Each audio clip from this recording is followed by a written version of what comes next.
इकडे मी मिक्सरचं छोटं भांडं घेतलं आहे. धणे आणि जिरे, हिरवी मिरची, लसूण पाकळ्या, थोडीशी कोथिंबीर,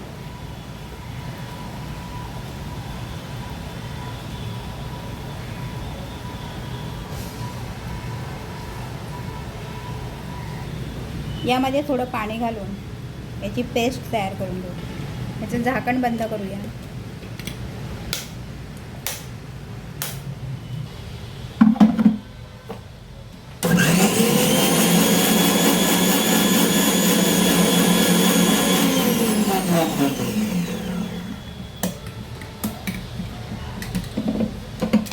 ही पेस्ट आपली तयार आहे. इकडे मी 1 कप बेसन चाळून घेते.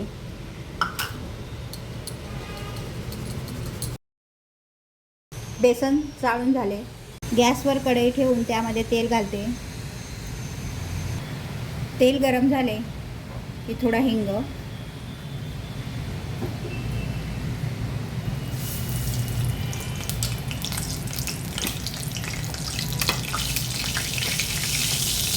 तयार केलेले मिरचीचे वाटण,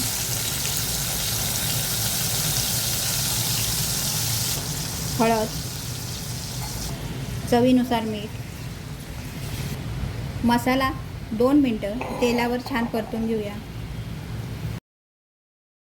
मसाला तेलावर छान परतला.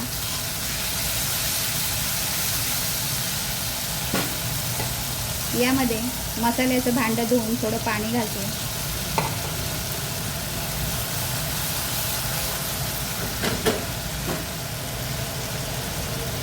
इकडे मी 1 कप पाणी घेतलंय.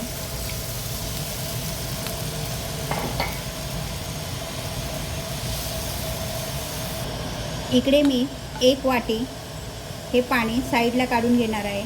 गरज लागल्यास ते पुन्हा वापरेल, नाही तर रश्श्यात टाकेल.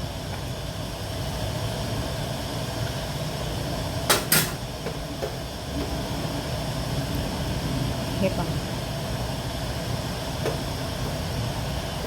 फोडणीला उकळी आल्यानंतर गॅस स्लो करून त्यामध्ये हे चाळून घेतलेले बेसन घालते.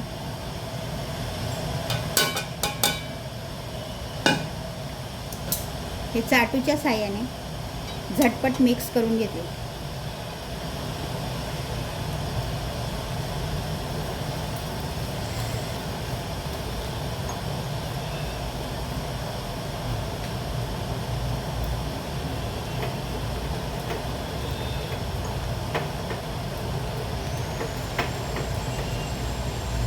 याच्या गुटळ्या होणार नाहीत याची काळजी घ्यावी.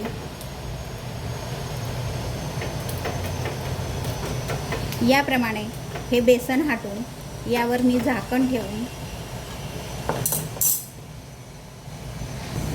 मंद आचेवर हे 10 मिनटं मी शिजवून घेणार आहे. यामध्ये थोडं पाणी घालते जेणेकरून ते बेसन खाली दाबू नये.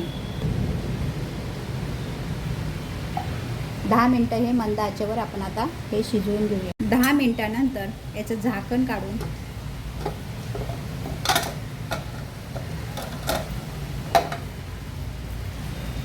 हे छान मिक्स करून घेऊया.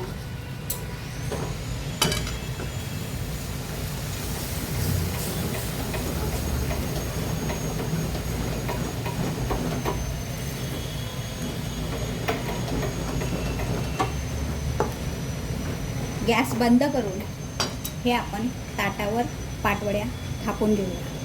इकडे मी एका ताटाला तेल आणि पाणी लावून घेते.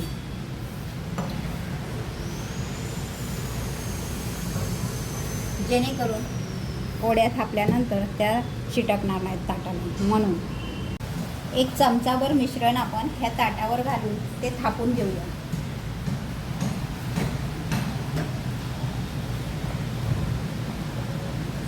हे थापत असताना हात मात्र थोडासा पाण्यात बुडवून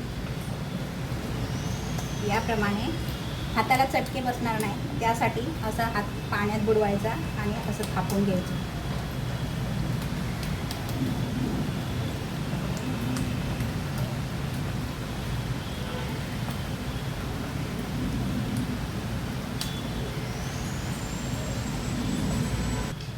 इकडे बटर पेपरचा यूज करूनही तुम्ही याप्रमाणे थापू शकता किंवा बटर पेपरवर थापा, जसं तुम्हाला जमेल तसं करा.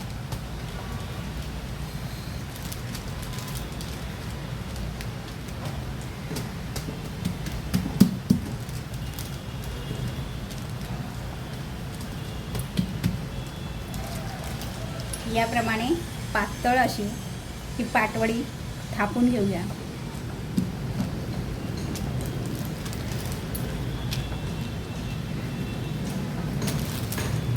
सर्व बाजूनी सारखी थापावी म्हणजे त्या वड्या एकसारख्या होतील.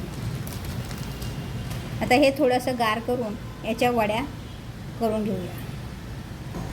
उरलेल्या पिठाच्या या ताटावर मी थापून घेते.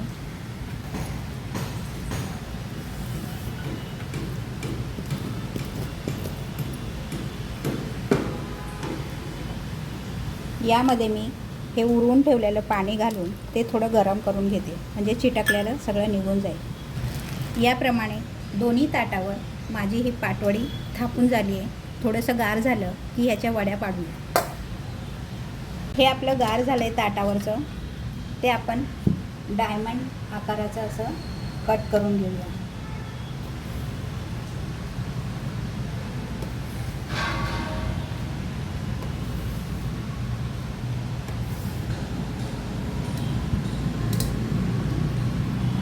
अशा तिरक्या कापायच्या.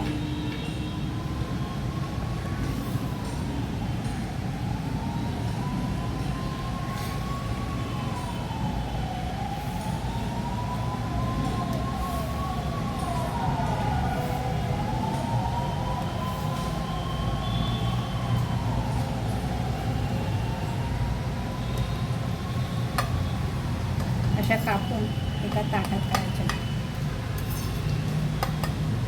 किती पातळ आणि व्यवस्थित झाली.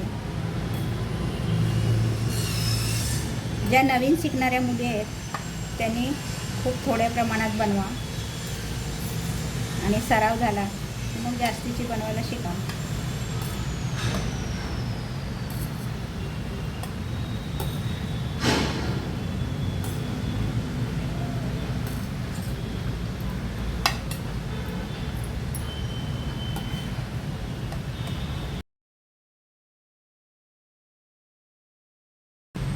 उरलेल्या ताटावरचे याप्रमाणेच मी वड्या करून घेते. हे कढईला चिटकलेलं पीठ मी पूर्णपणे काढून घेते, हे गरम करून असं. आणि हेच पाणी आपण रस्स्यासाठी वापरूया. पाटवडीचा जो रस्सा असतो त्यासाठी हे पाणी वापरलं जाणार आहे.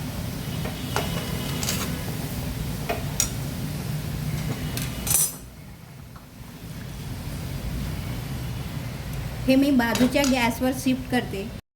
इकडे मी कांदा आणि खोबरं भाजून घेणार आहे. छोट्या कढईत तेल, कांदा लालसर भाजून घेते.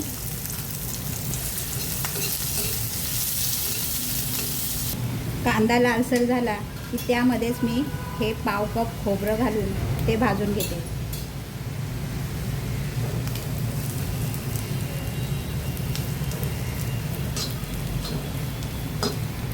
गॅस बंद करून हे गार करून घेणार. कांदा आणि खोबरं आपलं भाजून झालं आहे. त्यामध्ये थोडीशी कोथिंबीर, मी गॅस बंद केला आहे. एक आल्याचा तुकडा, एक मिरची, 6-7 लसूण पाकळ्या. गॅस बंद आहे.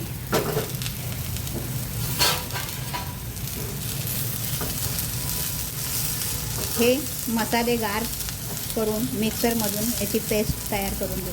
आणि इकडे एक पातेलं ठेवते. कांदा खोबरं भाजून घेतलेलं ते मिक्सरच्या जारमध्ये घालून त्याची पेस्ट तयार करून घेते.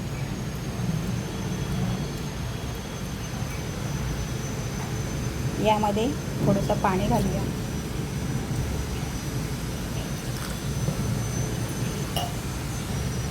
झाकण लावून याची पेस्ट तयार करून घेते. ही पेस्ट आपली तयार आहे. पातेलं गरम झालं की त्यामध्ये तेल, मीठ, तिखट हे तुमच्या आवडीनुसार वापरा. तेल गरम झाले की त्यामध्ये थोडा कढीपत्ता, हिंग,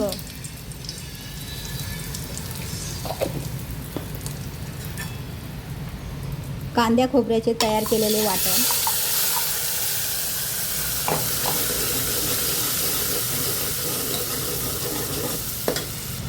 अर्धा चमचा काळा मसाला,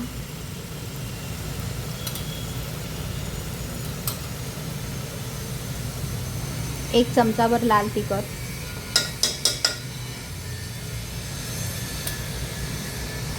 हळद,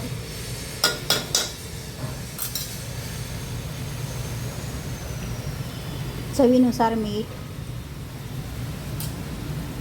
हे छान मिक्स करून हा मसाला तेल सुटेपर्यंत आपण शिजवून घेऊया.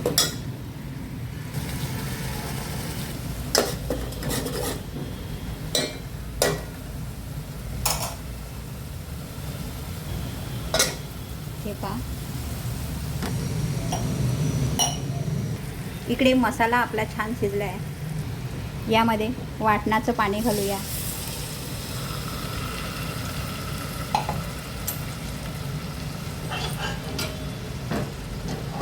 हे पाटवडीचं पाणी जे आपण कढई धुवून घेतली ती.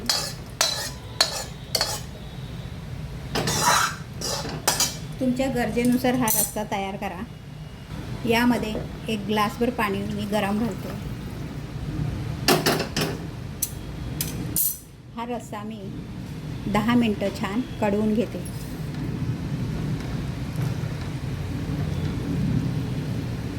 या स्टेजला तुम्ही तिखट मीठ चाकून बघू शकता. मंद आचेवर हे छान कढवून घेऊया. इकडे आपल्या ह्या पाटवड्या आणि रस्सा तयार आहे पाटवड्याचा. आता मी चपात्या करते आणि मग वाढते. मी चपात्या तयार केल्या. इकडे आता आपण हा पाटवडीचा रस्सा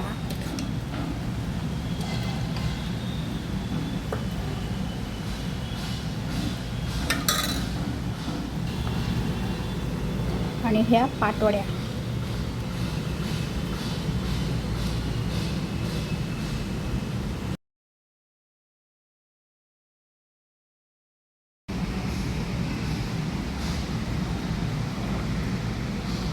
माझी बहीण पाटवड्यांना असं तव्यामध्ये थोडीशी खसखस, मसाला, मीठ घालून असे फ्राय करून घेते. खूप छान लागतात. करून पहा.